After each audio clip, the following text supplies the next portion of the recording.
you very much. I actually have a 3-page speech, but I don't want to read it as always, just like the president. No, he doesn't read his speeches. But I'd just like to warmly welcome our guests tonight. Thank you for coming to the National Museum. We're very proud of this heritage building and the other buildings across the Museum of Natural History. I hope that Dr. Ana Labrador will give them a chance to look at our textile gallery, which is just in the next room, which we built 7 years ago. So we welcome the Green Climate Fund Executive Director, Ambassador Howard Dempsey, and Chief Financial Officer Javier Mananzares and their team. I'm happy to see that our friends from the UNISDR, which I work with, worked for the past 10 years, is joining the GCF, and Jerry Velasquez, another good friend who's Filipino, happens to be Filipino, but he's in the ISDR, joining the GCF team as well. We're happy to see Mr. Mitra of the UNDP and Undersecretary Pete Ilagan of the Department of Energy, and of course my dear friend, BFF in government, Gina Lopez, who I will continue to support. As your chairman of your Committee on Finance, there's a 3.35 trillion peso budget. And I was telling our friends here, money and resources is never a problem. We have too much money in government, believe it or not. It's not being spent at all, or judiciously, or expeditiously, and we want to see the positive impact on the lives of our people.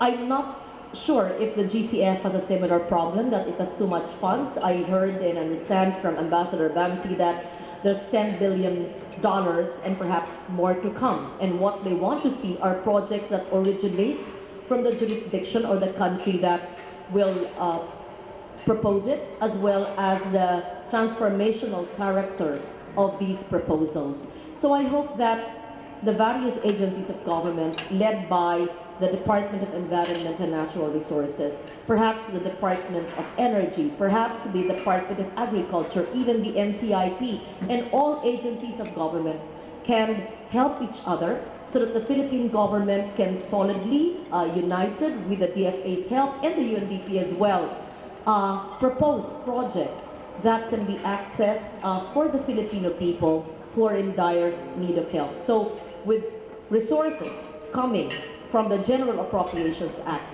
and from the GCF, nothing will stop us from helping transform the lives of our 100 million people, whom we are all committed towards building a sustainable, resilient environment for all of them.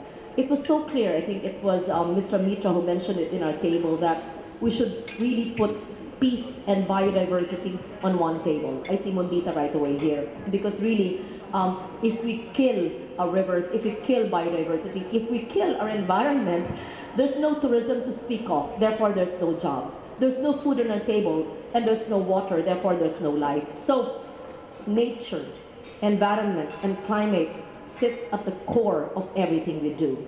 So I guess I'm preaching to the choir. All of us present in this hall today are one in believing the importance of climate change impacts and how we deal with them, whether through mitigation or adaptation, including disaster risk reduction.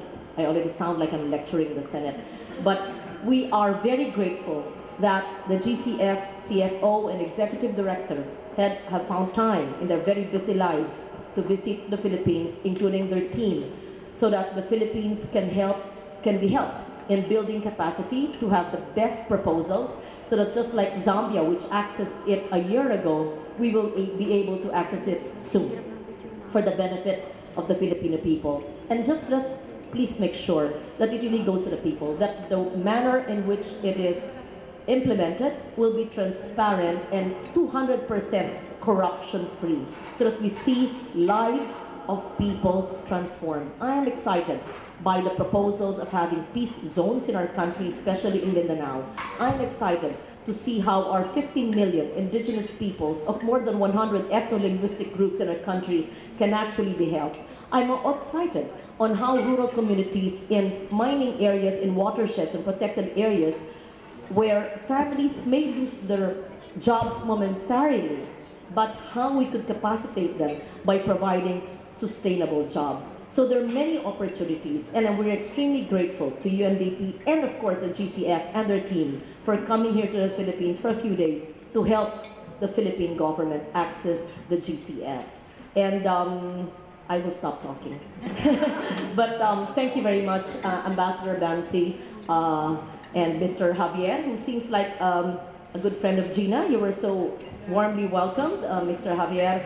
And I just meet you tonight, but we are here. So also agencies of government present here today, you know where to find me. I am here at your service for the next 2.5 years, and I will be with you, beside you, helping the head of your department, my favorite department.